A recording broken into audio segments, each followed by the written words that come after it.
Daisai Geda Puku Muso Fukudane Shibu Nyorai Kyo Kodo Shoshujo. Grands et merveilleux sont les vêtements de l'éveil, sans forme et pourtant recouvrant toutes choses. Je déplie ainsi l'enseignement du Bouddha pour sauver tous les êtres. Grands et merveilleux sont les vêtements de l'éveil, sans forme et pourtant recouvrant toutes choses. Je déplie ainsi l'enseignement du Bouddha pour sauver tous les êtres.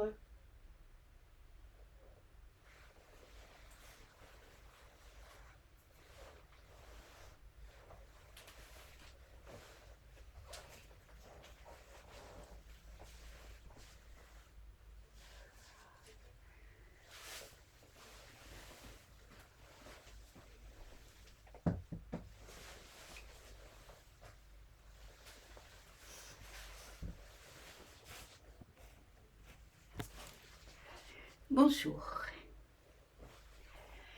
Donc ce samedi, c'est la journée de retraite, la journée de méditation avec le groupe de Paris. Donc je serai en train de méditer, comme vous verrez ceci. Et voilà pourquoi j'enregistre avant.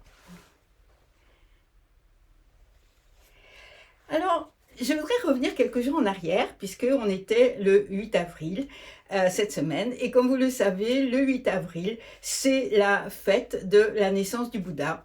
Alors en même temps, c'est la fête des fleurs, c'est la fête du printemps. C'est un moment, une fête très, très gaie, très joyeuse au Japon. Et bien sûr, dans tous les temples, il y a une cérémonie un petit peu aussi dans la rue. En fait, voilà, c'est très ouvert comme ça.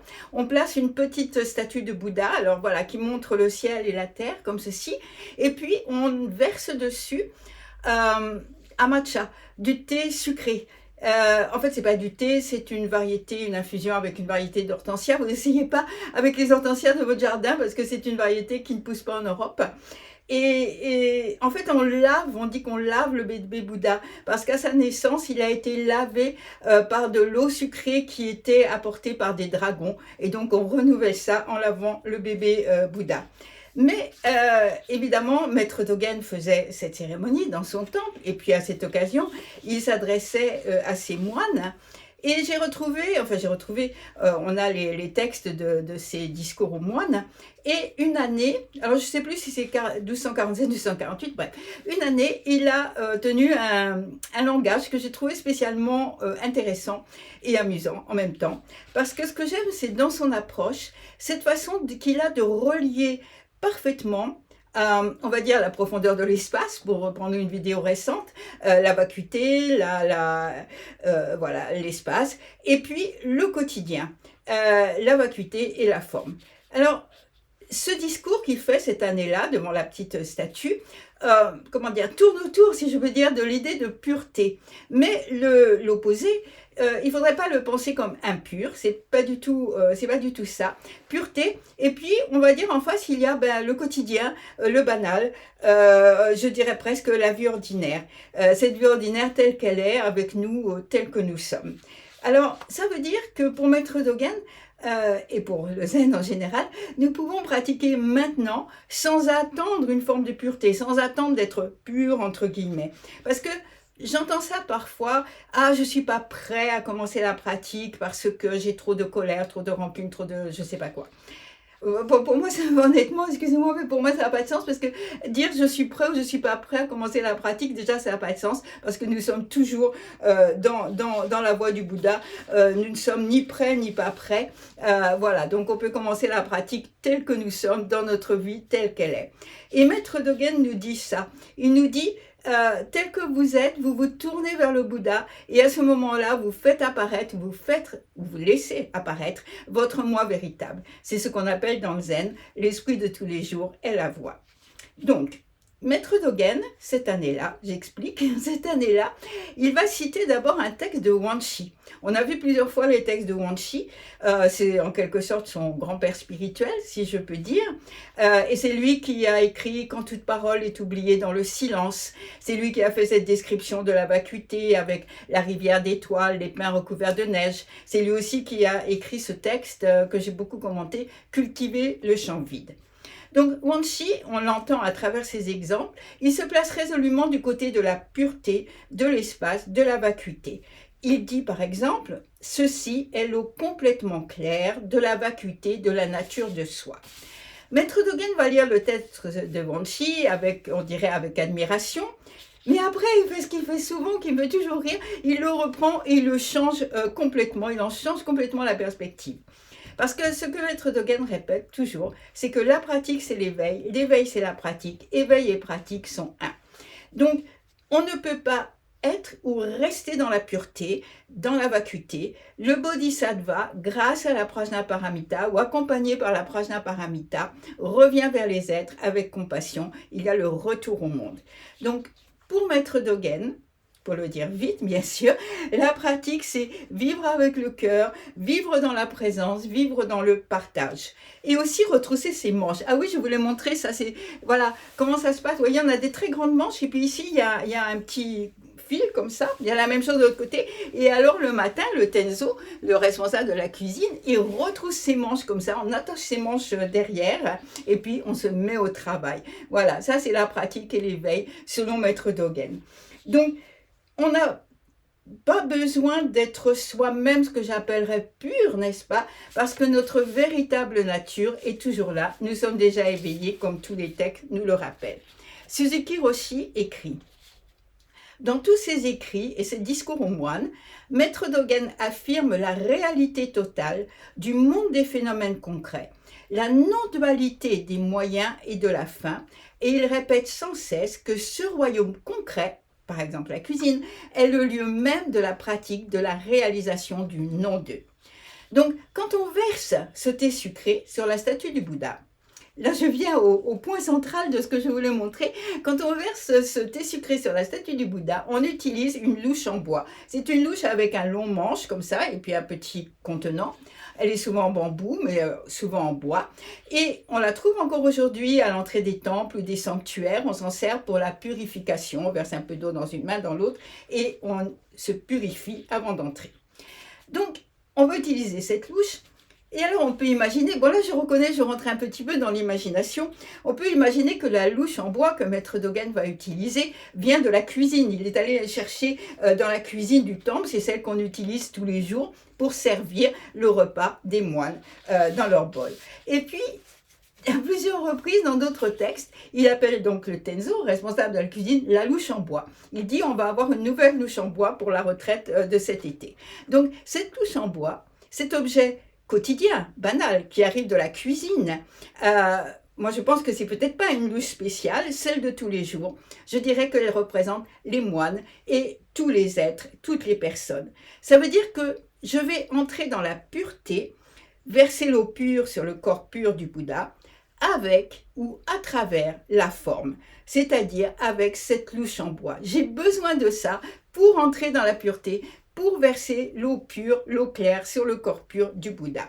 Ça veut dire que le zen, c'est une pratique du corps, du concret. J'ai besoin d'un geste, j'ai besoin d'un objet, j'ai besoin d'un geste, j'ai besoin du faire pour entrer dans la pureté, pour comment dire, relier avec la vacuité. Et ça, c'est difficile pour nous entendre, parce que je vois bien, je le vois au nombre de personnes qui regardent quand il y a juste les vidéos, je vois bien qu'on a envie d'entendre, d'écouter, d'apprendre, mais moins de pratiquer avec le corps.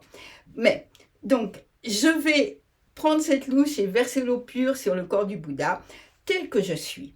C'est tel que je suis, que je marche dans la voie du Bouddha, c'est tel que je suis, sans séparation entre pratique et éveil. Donc pour manifester cette pureté, eh bien il faut passer par les phénomènes, par la forme, par la louche en bois. On ne peut pas manifester la pureté ou la vacuité avec la pureté ou la vacuité, parce que nous sommes à la fois forme, phénomène, et nature de Bouddha, nature toujours pure et vide. Et nous vivons là, c'est ça ce qui m'a intéressé, c'est que nous vivons là dans le monde infini du corps pur du Bouddha et dans le monde fini des louches en bois. Nous vivons là juste à cette intersection. Et plus encore, à la fin d'un autre texte, il parle du Bouddha, Tathagata, Tathagata c'est un des épithètes du Bouddha, il appelle le Bouddha le Tathagata de la louche cassée. Voilà, parce qu'on est comme ça, on est des louches en bois cassées et on rejoint la vacuité, le sans forme, la véritable nature du soi, à travers cette louche en bois qui, même abîmée, même cassée, dont on a besoin pour verser l'eau ou pour verser le thé ou pour verser la soupe de riz dans le bol des moines. Donc vous voyez, c'est très concret. Moi, je me représente la scène, alors bien sûr, encore une fois, j'imagine, mais je me représente la scène, cette grande pièce de cérémonie de Heiji, avec des rangées de moines comme ça, très sérieux, l'autel, devant l'autel, la petite statue donc du bébé Bouddha, et puis devant un récipient, et puis avec le thé sucré, et puis la louche en bois. Et toujours dans mon idée, je le dis, cette louche en bois, parce qu'elle a beaucoup servi, elle est un peu cassée, elle est, pour reprendre un terme, elle est cabossée, hein, un petit peu comme nous. Tous les jours, elle a versé la soupe de riz dans le bol des moines. Et donc, manger cette soupe de riz, c'est absolument nécessaire pour pouvoir continuer la pratique. Donc, pour vivre et pratiquer, nous avons besoin de la forme, nous avons besoin, et nous sommes tels des louches en bois cassé, et c'est à partir de là que nous allons vivre et pratiquer. Okumura Roshi écrit « Nous devons penser, comment puis-je prendre soin de ce corps et de cet esprit pour les maintenir en bonne santé afin de pouvoir aider tous les êtres ?» C'est ce que le Bouddha a enseigné. Donc c'est à travers la louche en bois qui va permettre de manger, qui va permettre de maintenir notre corps et notre esprit, que nous allons pouvoir aider tous les êtres. Donc voici le texte donc lu par Maître Dogen. Première partie, il lit le texte de Wanshi et puis il donne son propre texte. Maître Dogen parla ainsi à ses moines. Quand le maître du Dharma, Wanshi, était supérieur de Tiantong, dans un discours lors du bain du bébé Bouddha, il dit « Ceci est l'eau complètement claire de la vacuité de la nature de soi, le corps parfaitement brillant de la pure sagesse. Nous n'avons donc pas besoin de laver ce corps, il n'y a pas un grain de poussière qui existe. » Donc on voit que Wanshi parle d'une façon que j'appellerais un peu éthéré, n'est-ce pas? Clair, bruyant, pur, pas un grain de poussière. Nous sommes dans la vacuité, nous sommes dans la prajnaparamita, dans la profondeur de l'espace. Et Maître Dogen, comme je le disais, va montrer l'autre côté puisqu'il poursuit. En cette occasion, Shakyamuni Bouddha, ne te mets pas en colère si nous versons de l'eau polluée sur ta tête. Vous toutes, personnes bienveillantes, qu'en est-il au juste quand la louche en bois est dans votre main? Nous versons de l'eau polluée sur la tête du Bouddha avec cette louche en bois. C'est vraiment le retour au monde. Mais les personnes sont bienveillantes, ce sont des personnes pleines de compassion à qui il s'adresse, à nous, et ce sont donc des bodhisattvas. Donc on voit la différence entre Wanshi, le vieux Bouddha, comme l'appelle Maître Dogen, qu'il admire, mais dont il prend en quelque sorte le contre-pied. Il n'est pas question de rester flotté dans la vacuité, loin des phénomènes. Pour Maître Dogen, il nous faut mettre en œuvre notre nature de Bouddha, se retrousser les manches et saisir la louche en bois. Et même si l'eau qu'on va verser est polluée, impure, dit Maître Dogen, parce que cette eau elle est polluée comme nous le sommes par les 3 poisons de notre nature humaine, c'est à travers nos actes que nous allons faire apparaître, laisser apparaître notre nature de Bouddha. Voilà, j'aime beaucoup ce texte, j'aime beaucoup ce rapport entre cette vacuité complètement pure et puis cette louche en bois cassée et cette eau polluée. Et c'est cela qui fait que nous vivons exactement là, à cette intersection. Et pour moi, je voudrais conclure en disant ceci. Pour moi, quand je me représente cette eau polluée, versée par une louche en bois cassée qui rencontre, qui lave le corps pur du Bouddha, eh bien pour moi, ceci, c'est Zazen. C'est la plus juste, la plus intéressante, la plus profonde des définitions de zazen que je connaisse. On est une louche en bois cassé, plein des trois poisons. On s'assoit sur notre coussin et à ce moment-là, ce n'est pas que la louche cassée disparaisse, elle ne s'évapore pas, mais elle rejoint la pureté de la voix du Bouddha. Et voilà, nous autres louches en bois cassé, si je peux me permettre, nous n'avons qu'une seule chose à faire, mettre en œuvre cette nature toujours pure, nous asseoir en méditation, retrousser nos manches, balayer, aller travailler, jouer avec les enfants, etc. Relever nos manches et faire de tout cœur ce qui est devant nous. Merci.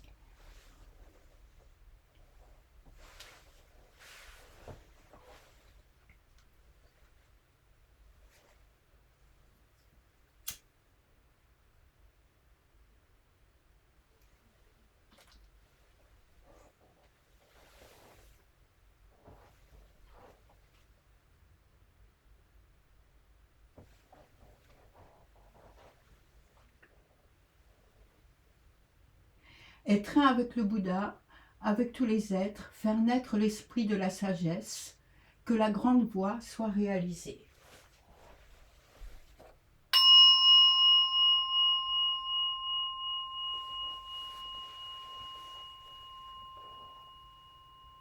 Être un avec le Dharma, avec tous les êtres, pénétrer tous les enseignements, sagesse profonde comme le grand océan.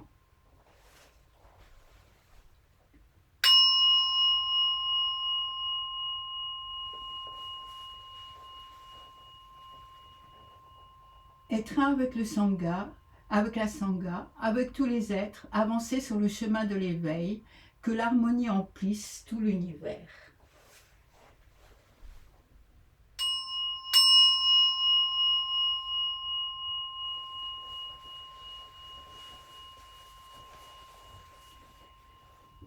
Aussi innombrables que soient les êtres vivants, je fais vœu de les sauver tous.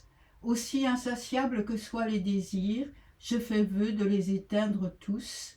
Aussi profonds que soient les enseignements du Dharma, je fais vœu de les étudier tous. La voie du Bouddha est sans fin, je fais vœu de la suivre.